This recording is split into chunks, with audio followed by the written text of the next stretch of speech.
It's no secret that G.I. Joe's expansive range of products between 1982 and 1994 gave fans a lot of playtime options during their adolescent years. G.I. Joe would venture underwater, they'd take trips above the Earth's atmosphere, and oftentimes enter into colder environments. And among the themes that fans and collectors appreciate would certainly be the desert theme. In terms of characters, and quite prominently, we've seen multiple versions of Dusty, who is probably the most famous Joe when it comes to this setting, and even he went through several ideations before settling on his more well-known appearance. Additionally, we'd get other items over the years, such as the Mobile Command Center, which has a tan color scheme and a large size indicating that it would be suited to flat desert environments, and this is just to name a few out of several other examples. We also had the Unproduced Desert Force figures that were discussed in a previous Toy Connections Unproduced Toys video, and that one focused on a very specific sub-team that was planned but ultimately left unmade during the early part of the 1990s. That said, we can go through some of the other desert concepts outside of that specific subset and look at the unproduced desert themes that were drafted up but ultimately not put into production. Once again, Dan Klingensmith's 15-volume Creating G.I. Joe series lends itself to being a valuable resource for this discussion, and it's the various selected scans from these books that have made this video possible. One of these ideas would have been the Nomad, which was a vehicle said to have been designed around the same time as the 1988 Warthog and the Mean Dog from that same year. Now, if it had been made, this vehicle would have blended very well into its desert environment and had the ability to be split into two separate functional vehicles. A foam model shown here shows both Zanzibar as well as the Motor Viper riding it. This sketch over here shows the formation and separation of the two-vehicle function, and this image right here shows a model of the combined form. And then here's the separated front section that would have become a reconnaissance vehicle, and then these next images show multiple views of the remaining back section of the vehicle. A presentation in 1984 shows this large vehicle, appropriately known as the Goliath AVT, or Armed Vehicle Transporter. An early render here shows it carrying a tank, which one could speculate could have been the Mauler, which is already a larger vehicle all its own. As part of the design process, a heavy machine gun was added on the rear of the truck section, and you could see some missiles ready to be fired as well. All in all, a very cool desert transport vehicle idea. The World War II inspired Desert Rat was also one concept explored.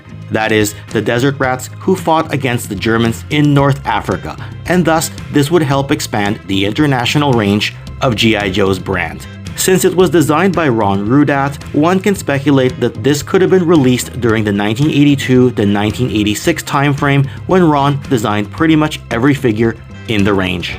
Now, the Desert Rat is particularly interesting because there was already a Desert Rat released in 1982 as part of G.I. Joe's international cousin, Action Force. That is, when Palitoy launched their 3 3/4 inch scaled line. In fact, this Desert Rat itself has a toy lineage dating back a few years earlier when it was downscaled from the 12-inch tall, long-range Desert Group outfit released by Action Force's predecessor at Palitoy, Action Man. Anyway, it's interesting to wonder what a 3 3/4 inch O-ring style Desert Rat could have looked like with its articulation in the G.I. Joe line, given that the Palitoy Action Force one was of the simpler 5 points of articulation style. In addition to the previously mentioned large Goliath vehicle, there was also a proposed armored transporter by Guy Cassaday in 1985, with two color schemes. One is the more standard OD military green style, with the other being the tanned desert armored transporter.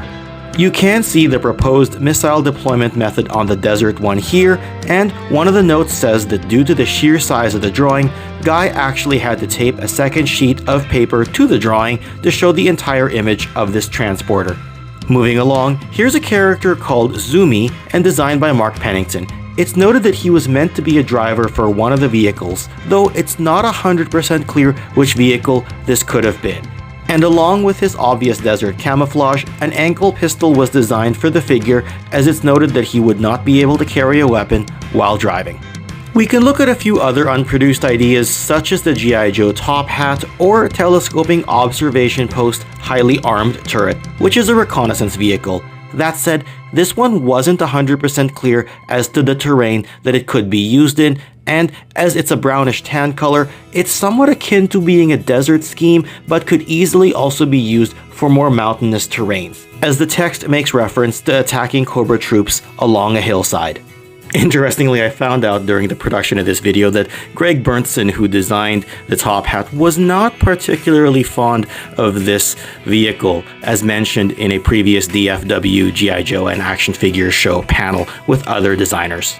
You have characters like Nightrun, who was a battlefield messenger that had a similar color scheme to Dusty, but the text on these pages don't necessarily denote him as being a desert trooper of sorts. Additionally, we have other unfinished items that may or may not have been suited or could have been tweaked later for desert conditions, but we never got far enough along to know how they could have been deployed for G.I. Joe's purposes. In any case, hopefully you enjoyed this look into the vast world of unmade toy concepts and the figures that we could have had. Yo Joe, and I'll see you all next time. Take care.